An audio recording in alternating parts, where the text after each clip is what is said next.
2026년이 들어오면서 성서윤언에서 나오는 이 매일 성경을 가지고 매일매일 묵상을 했으면 좋겠다 그랬는데 하루하고 그 약속을 지키지 못해서 참 죄송스러웠습니다.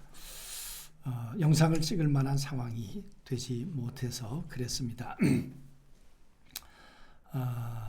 죄송하다는 말씀 드리면서 오늘 지나갔지만 둘째 날, 셋째 날 말씀을 같이 상고해 보도록, 묵상해 보도록 그렇게 하겠습니다. 우리가 성경을 읽을 때 상황을 우리가 설정하지 않으면 성경을 잘못 우리가 읽을 수 있다. 그리고 왜 그런 말씀을 하시는지 하나님의 의도를 우리가 잘 캐치를 못할 수 있다. 그런 말씀을 드렸습니다. 여러분, 이 성경이라고 하는 창세기가 과학 교과서일까요? 아니면 절망에 빠진 이들에게 전하는 희망의 메시지일까요? 아마 과학을 위해서 오늘 이 성경을 썼다고는 기록하지 않습니다. 그렇게 이해하시는 분들도 있을 수 있겠지만 바벨론 포로로 잡혀있는 그들에게 오늘 하나님은 이제 말씀하고 계시고 있는 것이죠. 그래서 그들로 하여금 절망으로부터 이겨내라고 그렇게 도전하고 있다고 생각을 합니다. 그래서 그들이 겪고 있는 상황은 586년에 성전이 무너지는 것을 목도하고 그리고 짐승처럼 바벨론으로 끌려갔을 것입니다. 생각해 보십시오. 그게 200km가 되는 길이 아니지 않습니까? 수백 킬로, 아니 아마 직선 거리로 800km 정도라고 했으니까 더 멀 수도 있겠습니다. 그런 길을 여러분, 그 걸어가는 그 길은 결코 쉽지 않은 길이었을 것입니다. 가다가 얼마나 많은 사람들이 채찍에 죽었겠습니까? 그들을 장례를 치를 수 있었겠습니까? 또 배고파 우는 어린아이의 울음들은 얼마나 들어야 했겠습니까? 아마 비참한 모습으로 그렇게 끌려가서 그들은 바벨론의 그발강가에서 수로 작업을 했을 것이다. 노예처럼 그렇게 살아갔죠. 모든 것을 잃어버린 상실 그 자체였을 것입니다. 그 가운데 무엇보다도 정체성의 혼란을 겪지는 않았을까? 예루살렘 성전에서 예배하는 백성들인데 왜 우리가 이렇게 됐을까? 하나님은 정말 전능하신 하나님이 맞으신가? 바로둑이라고 하는 이 신에게 우리 여호와가 무릎을 꿇은 것은 아닌가? 모든 것을 잃어버린 무의 상태, 신앙적 실존적 공허, 혼돈, 그것이 오늘 바벨론 포로로 잡혀온 하나님의 백성들의 처지였을 것입니다. 여러분, 그 가운데 하나님은 말씀하시는 거죠. 흑암, 혼돈, 공허 속에 하나님의 신이 운행하고 계셔. 그리고 하나님은 창조의 일을 지금 하고 계신단 말이지. 그들은 날마다 이 그발강가의 수로를 보면서 한숨을 지었을 것입니다. 그러나 그곳에 새로운 일이 벌어질 거야. 하나님의 신이 운행하고 계셔. 그 하나님을 바라보면 새 일이 일어날 거야. 그러면서 말씀하시는 거죠. 말씀대로 되니라. 그 말은 너희들이 70년 후에 다시 고국으로 돌아간다고 하나님이 말씀하셨는데 그 말씀대로 될 거야를 계속해서 쇠뇌시키고 있는 것은 아닐까? 여러분, 그래서 오늘도 하나님은 이제 또 창조의 이야기를 하시는 거죠. 하나님이 창조하신 이 세계 가운데 이제 낮과 밤을 가르시기 위해서 이 광명체들을 만드시는 이야기들.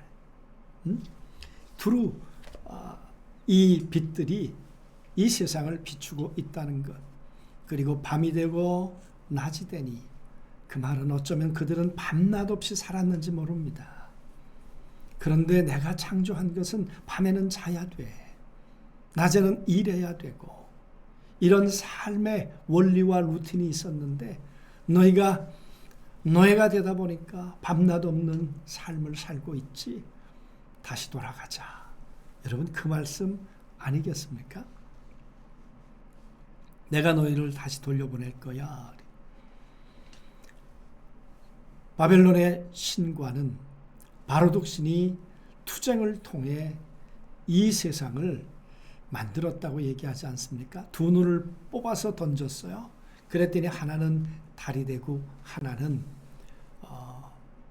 태양이 됐다는 거 아니에요? 그리고 배를 갈라서 피를 뿌렸더니 별이 되었다는 거 아니에요?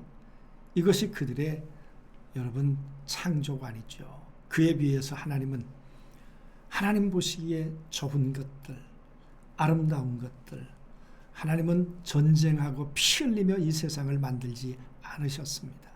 그러니까 여호와와 바로둑이 다른 것이죠. 바벨론의 사람들은 저 태양을 그리고 달을 보며 섬기라고 말합니다. 하나님은 저것들은 그저 조명 기구일 뿐이지 섬김의 대상은 아닌 것이죠. 그래서 말씀하는 거죠. 저거는 섬김의 대상이 아니야. 저거는 내가 매달아 놓은 조명 도구일 뿐이야. 세상의 진짜 주권자는 누구일까? 하나님이 그것들을 주야로 주관하게 하시며 내가 이것들을 주관하게 하시는 진짜 주인이야. 바로둑 바벨론의 왕 아니야. 나야. 그래서 그들의 믿음을 다시 세우기를 원하셨던 것 아닐까 그 말이죠. 통치권은 운명을 점치는 바벨론의 신들이 아닌 창조주 하나님께 있음을 선포하고 계시는 거죠. 포로들에게 진짜 세상의 진짜 주인이 누구인지 다시금 각인시키는 메시지가 오늘 이 14절부터 25절까지의 말씀일 거라고 믿습니다. 오늘 그 하나님을 묵상했으면 좋겠어요. 여러분 무에서 풍요를 창조하신 하나님, 어쩌면 척박한 현실 모든 것을 잃어버린 무와 같은 상태, 흑암, 혼돈, 공허.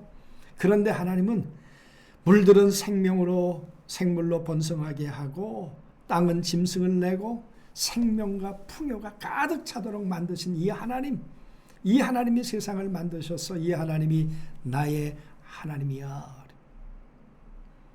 여러분 이스라엘 백성들에게 물은 공포의 대상 아니었습니까? 그들에게는 저 물을 지배하고 있는 이 어둠의 신이 있다고 그들은 생각하지 않았습니까? 그런데 예수님은 그 물을 밟고 오셨죠. 이 물을 지배하는 이 어둠의 신을 지배하는 창조주가 바로 나야. 오늘 그 하나님이 흑암, 혼돈, 공허 가운데 하나님의 거룩한 영으로 운행하고 계시다가 이 아름다운 세계를 만드셨다는 거죠. 이게 나야. 여러분 그 하나님이 오늘 이스라엘의 하나님이에요. 그 하나님이 오늘 절망을 넘어 창조하고 계시다는 게 바라라는 말이 그 말씀 아니겠습니까? 오늘 여러분 우리의 삶 속에 왜 흑암, 혼돈, 공허가 없겠습니까? 오늘 우리가 바라봐야 할 하나님은 어떤 하나님이십니까? 창조하신 하나님.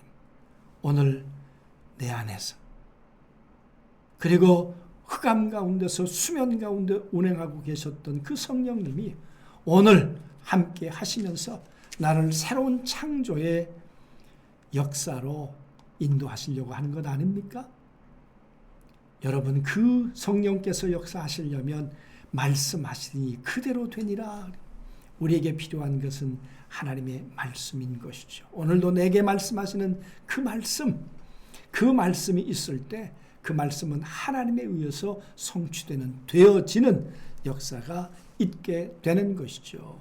이 말씀대로 70년이 지났을 때 이스라엘 백성들은 포로로부터 돌아오게 되었습니다.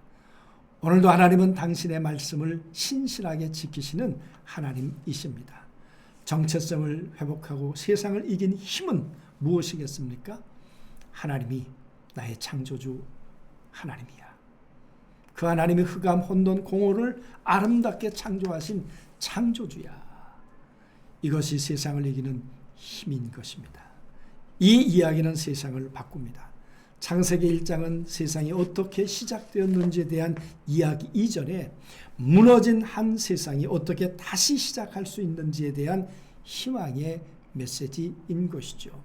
이렇게 시작하는 하루하루 2026년이 꼭 되실 수 있게 되기를 주님의 이름으로 축복합니다. 기도하시죠. 하나님, 오늘 이 귀한 말씀을 통해 내 삶 속에 찾아드는 영혼, 흑암, 혼돈, 공허, 그러나 하나님의 신이 운행하고 계시다가 말씀하시면 그 말씀을 듣고 내가 순종하면 그 말씀대로 아멘하면 그 말씀이 이루어진다고 했습니다. 되어지는 인생, 내가 만들어가는 것이 아니라 하나님에 의해서 이루어져가는 삶이 2020년 6년이 되도록 사랑하는 모든 성도들을 인도해 주옵소서.